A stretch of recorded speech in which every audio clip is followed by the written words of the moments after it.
Ainda lhe falta comprar algum presente? Para o tio, a mãe ou uma prima? Vamos-lhe dar uma ajuda neste ensaio geral e nada melhor do que oferecer um livro. Temos, por isso, sugestões bem diferentes, desde o novo romance do escritor Afonso Cruz à biografia do pintor Nadir Afonso, um livro de David Machado com rimas para as crianças lerem e cantarem e um livro de contos premiado. A estas, somamos as sugestões com a assinatura de Guilherme de Oliveira Martins. Mais à frente, damos ainda a conhecer um filme com argumento de Fernando Pessoa que foi todo rodado num telemóvel. Surpreenda-se nos próximos minutos com o que escolhemos para si.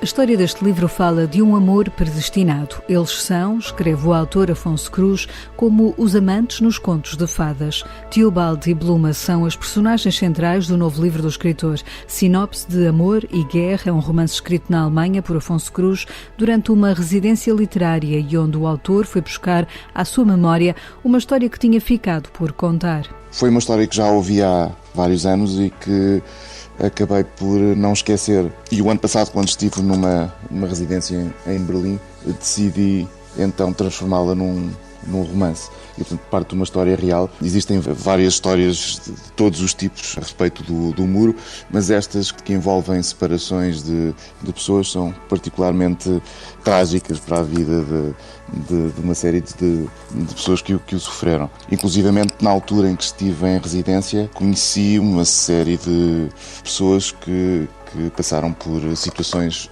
idênticas. Uma com a mãe e com os irmãos e outra, por exemplo, também com uma namorada. Foram duas pessoas, um casal, que foi na noite de 12 para 13 de agosto de 1961, portanto no dia em que se decide separar a cidade e, portanto, fechar as fronteiras dos blocos ocidentais para o setor soviético. Decidiu esse casal então ir ao cinema no lado oriental e acabaram por não conseguir voltar para casa.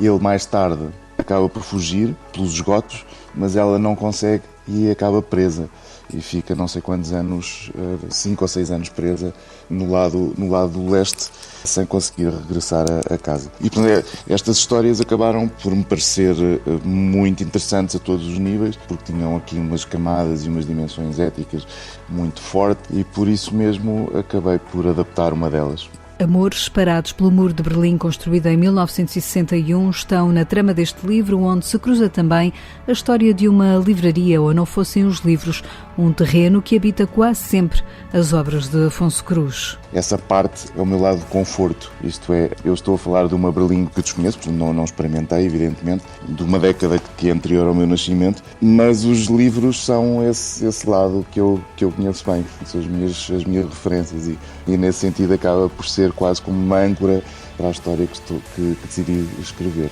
Portanto, é aquele contexto em que me sinto confortável. Tudo o resto depende de testemunhos alheios e, portanto, é um terreno onde estou menos à vontade, claro. Sinopse de Amor e Guerra é mais um livro da coleção Geografias que Afonso Cruz tem vindo a construir. São obras onde, através da ficção, se fala de fronteiras, cidades e de muros não só como o de Berlim. Os muros continuam a existir, e vergonhosamente, alguns ou muitos deles. Aliás, estes livros que partem de geografias, eu tinha, entretanto, já começado outros livros. Acabei por priorizar este por causa da residência em Berlim, mas, na verdade, tinha estado também a escrever um passado na Palestina, um lugar onde também encontramos outro muro, com toda a tragédia que isso acarreta. O Muro de Berlim e pode ser depois interpretado de outras formas e este muro pode assumir formas completamente diferentes. Pode ser uma lei, pode ser o Mediterrâneo, pode ser... Há inúmeros muros, ou encontramos inúmeros muros na contemporaneidade e no mundo à nossa volta. A atualidade da escrita de Afonso Cruz, o autor de Sinopse de Guerra e Amor, um livro que está já nas livrarias com a chancela da Companhia das Letras. Mas temos mais livros para abrir nesta edição. Se preferir oferecer uma biografia, temos uma sugestão para si.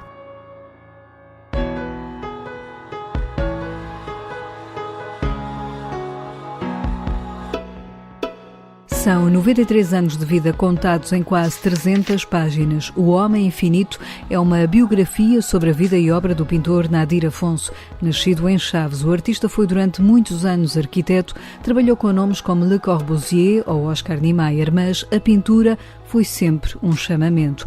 Esta vida cheia entusiasmou o biógrafo Guilherme Pires a responder ao desafio da família para fazer este trabalho exigente. Foi muito complexo e difícil porque o Nadir, a vida dele não foi só longa, foi uma vida muito múltipla, na medida em que ele teve muitos acidentes, digamos, pessoais, de ordem pessoal, de ordem sentimental, e teve muitas iterações na sua vida profissional. Né? Um homem que quis estudar pintura, mas acabou a estudar arquitetura por acidente, por conselho de uma pessoa que ele não conhecia quando chegou à Escola de Belas Artes do Porto, que depois de ter feito o curso de arquitetura foi para Paris à procura de um futuro na pintura e não o encontrou, e então teve de regressar à arquitetura e depois então começar a trabalhar com grandes nomes como Corbusier e Niemeyer, e que continuou a trabalhar como arquiteto até 1965, o momento em que decidiu que já chegava daquilo que ele considerava um martírio. Embora ele fosse muito bom arquiteto, para ele era um obstáculo para a pintura, e só a partir de então se dedicou à pintura. Só que a partir de 65 em diante tornou-se pintor exclusivamente, pensador também, não é? Porque ele tem essa dimensão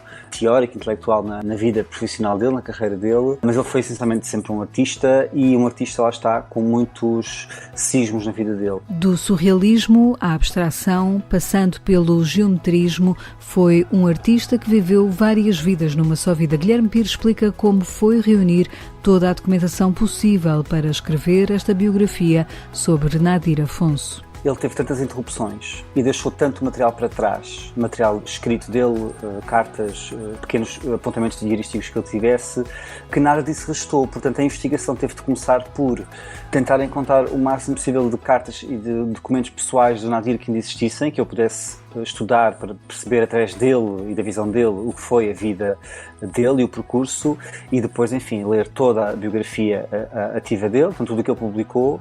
Ele muitas vezes escreveu textos autobiográficos, também foram um apoio para tentar encontrar essa verdade, e depois ler toda a bibliografia passiva, que foi escrita sobre ele, entre monografias, teses de doutoramento e de mestrado, textos em catálogos, exposições, por aí fora. Fundamental foi também a abertura da família, portanto, tanto a Laura, a viúva, como o Arthur e o Afonso, os filhos que ele teve, que o Nadir teve com a Laura, como também parte da família que ele teve em França, me abriram as portas e foram muito generosos em trocar comigo ideias sobre tudo o que eu quisesse debater. Recheada com diversas fotografias, esta biografia de Nadir Afonso mostra os diversos momentos da vida de um artista que nem sempre foi bem compreendido entre os seus pares, explica Guilherme Pires. O Nadir obteve um reconhecimento, e esse parece evidente, do público. Ou seja, a obra dele, também por ser uma obra única, funciona perfeitamente, é perfeitamente identificável com uma obra dele, tanto cá como no estrangeiro. Ele encontrou esse reconhecimento junto do público.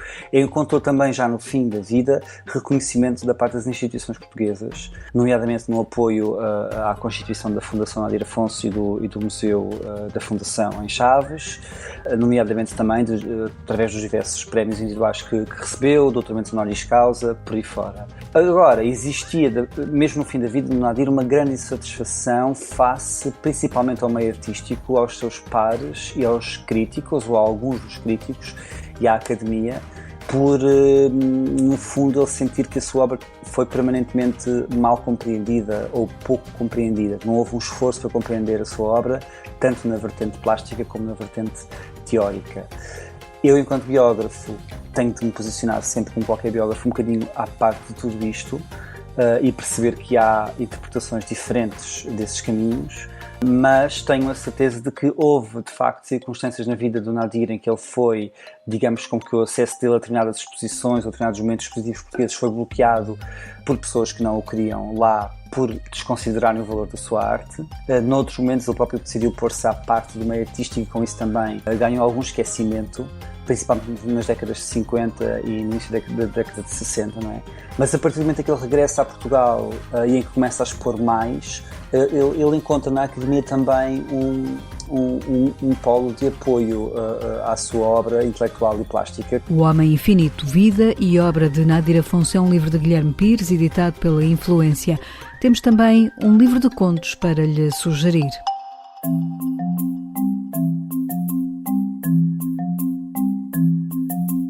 E quando um autor nos recomenda um livro.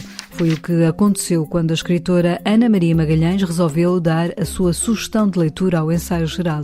O Gato que Chora como Pessoa é um livro de um autor que a pandemia impediu de viajar para Portugal para receber o prémio Branquinho da Fonseca Expresso Gulbenkian.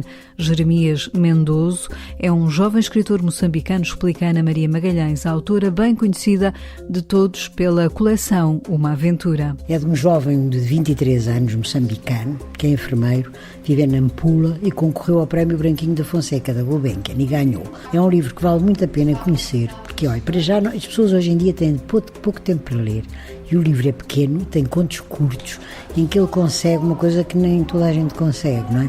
Que é dar um ambiente, dar uma realidade, dar uma cultura e dar-lhes personagens que ganham vida em poucas páginas. Isto é notável, não é? Para um estreante. Além disso, é um livro extremamente comovente, toca ao coração, porque no fundo a realidade daquele país onde tudo é difícil nascer, é difícil viver, é difícil morrer. Criamos uma grande empatia com aquelas personagens, uma grande ternura, e é bom para, enfim, jovens adultos portugueses e adultos tomarem bem consciência de como é que é o mundo em que vivemos, porque não é como na Europa. E, portanto, saber de onde vêm muitas vezes pessoas de outros países, como é que foi a vida deles, que problemas tiveram que enfrentar, qual será o choque quando chegam aqui. E, por outro lado, quando somos privilegiados em viver num mundo onde não nos falta nada e muitas vezes queremos mais ainda e mais, não é? E, portanto, é um livro que eu vivamente recomendo. A escritora Ana Maria Magalhães, que fez parte do júri, empenha-se pessoalmente em divulgar este livro que mostra uma realidade. O rapaz que não tem possibilidade de viajar, sonhava vir e vinha, a convite da Gulbenkian, no lançamento, estava louco de alegria, viu o sonho desfazer-se como uma bola de sabão, porque entrou a pandemia quando foi o lançamento, teve que ficar onde estava e ver pela internet que alguém lhe facultou e assistiu, chorou, bem, coitado, tive imensa pena dele. Portanto, além de tudo mais, adquirir este livro é que é barato, é também um ato de solidariedade para um autor que de repente tinha tudo à mão, de repente estava ao pé da meta e de repente tudo se esfumou. É claro que não tendo sido possível de divulgar mais, porque ele não veio cá, não pôde cá vir por causa da pandemia, enfim, a coisa ficou mais ou menos no limbo, não é? Cabe ao júri também pôr estes trabalhos em evidência. Exatamente, eu também estive no júri e logo me impressionou muito. Eu, aliás, vivi um ano em Moçambique, ainda quando colónia portuguesa, e conheci, quer dizer, eu tive alunas que viviam em palhotas, não é? Que eu interrogava-me como é que estas meninas chegam com os sapatos tão bem engraxados, com as batas do liceu tão bem engomadas, como será que resolvem o problema, pois não têm eletricidade. Portanto, aquilo é muito interessante. Quem quiser ler histórias de um outro mundo, porque repare, a juventude, sobretudo, passa a vida a ler histórias de guerra dos mundos. São mundos que não existem. Não tem mal nenhum, tudo bem, é divertido. Mas e o nosso mundo? Vale a pena conhecer e abrir o coração a outras realidades. O Gato que Chora como Pessoa é um livro de contos do autor moçambicano Jeremias Mendoso, tem a chancela da Caminho. A seguir, um livro para os mais novos cantarem com toda a família. Há muitos anos, quando tudo era diferente, e a terra era quadrada e o sol não era quente, quando o mar não tinha peixes e as montanhas flutuavam. Esta é a voz do escritor David Machado. Ele lê uma das rimas do seu mais recente livro O Meu Cavalo Indomável. É uma obra recheada de versos que podem ser lidos ou cantados pelos mais novos, mas também por toda a família. Ao Ensaio Geral, o escritor explica porque é que este livro é diferente dos seus anteriores e em que contexto surgiu.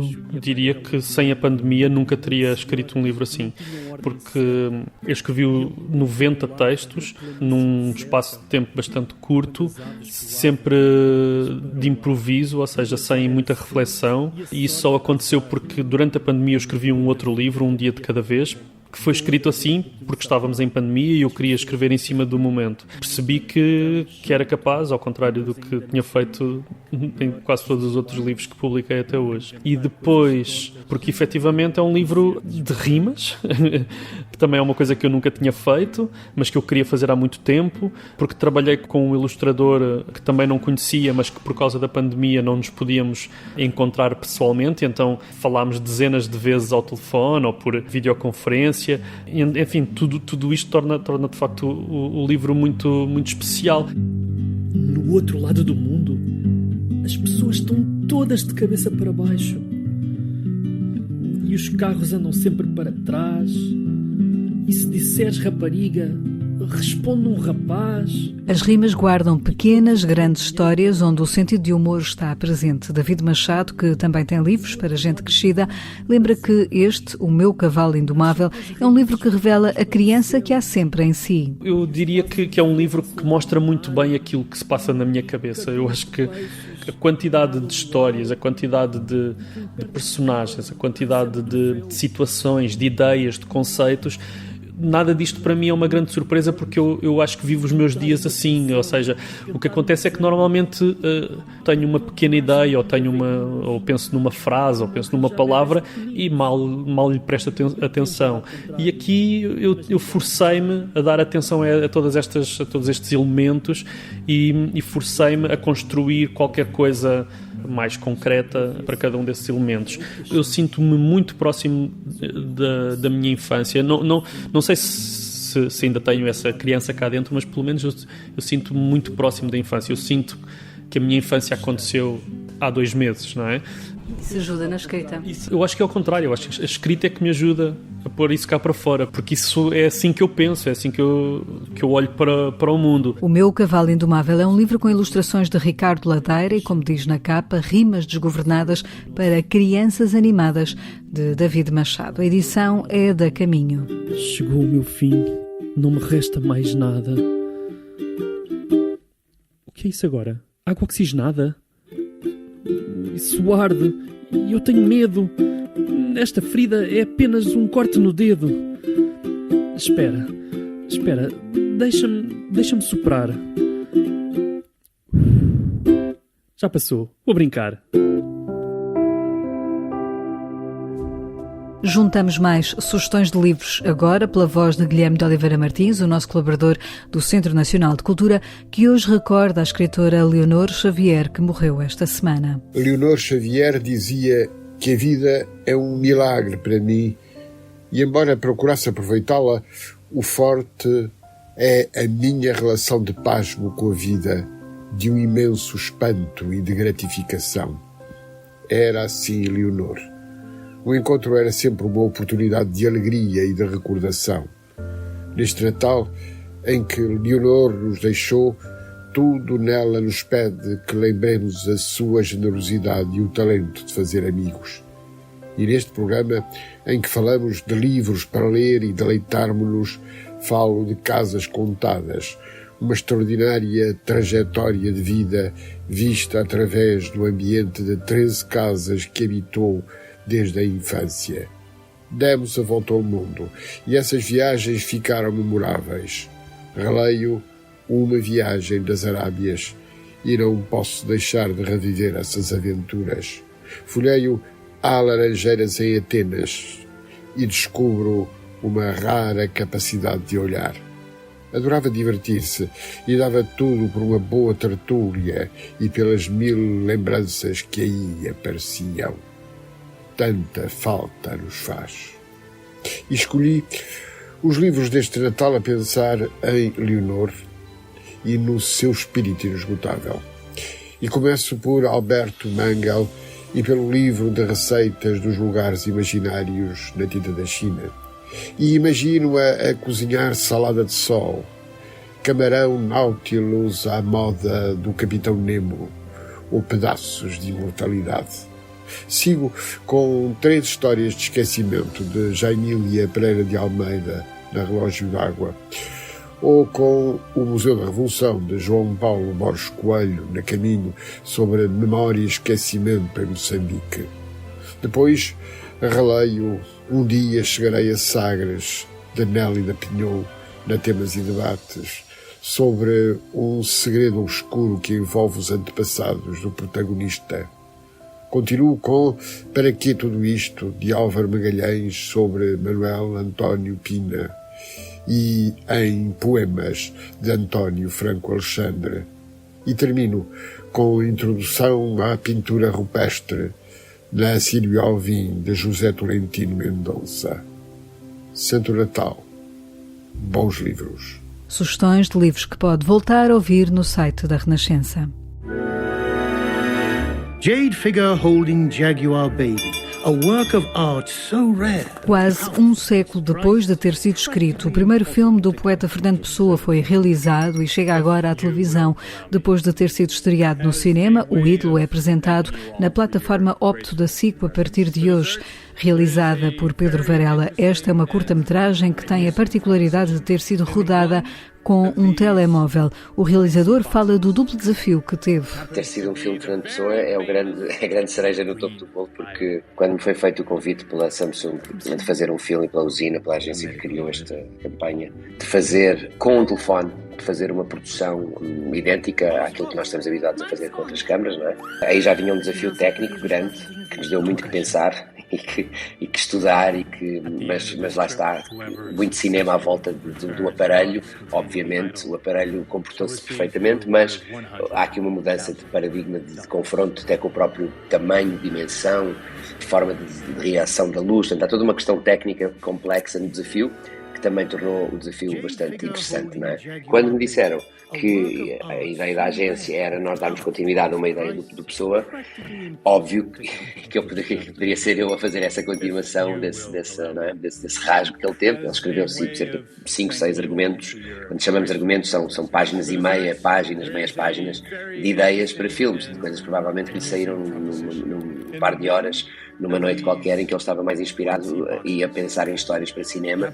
Ele teve ali uma fase em que ele se entusiasmou muito com a ideia do cinema e até a criação de uma produtora, aliás, para aquele que criou o logotipo, que é o logotipo que nós apresentamos também, da Etche Film, e para mim esse foi um grande desafio. Fernando Pessoa, que chegou a criar uma marca de uma produtora de cinema, escreveu argumentos sempre em inglês, mas Pedro Varela quis também dar a esta história de intriga um tom português. O original é uma travessia de uma peça de valor que vem de Nova Iorque para Southampton. É importante dizer que tudo o que a pessoa escreveu em relação ao cinema foi em inglês. Ele nunca associou a palavra o português a nada relacionado com o cinema. Senti a obrigação de que a língua portuguesa fosse aqui a cama do filme, quase numa história meio bilingue em que ela se tornou, mas senti essa necessidade, até porque eu vejo a pessoa por este lado, né, daqui do globo, do lado onde eu estou.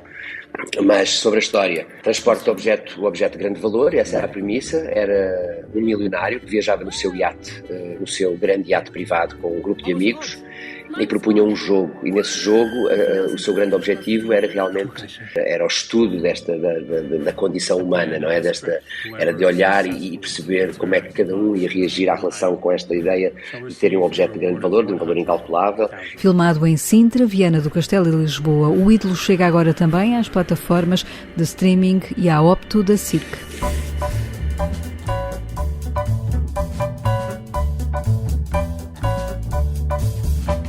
Cidade Natal, que beleza tem, da estrada principal à igreja meia.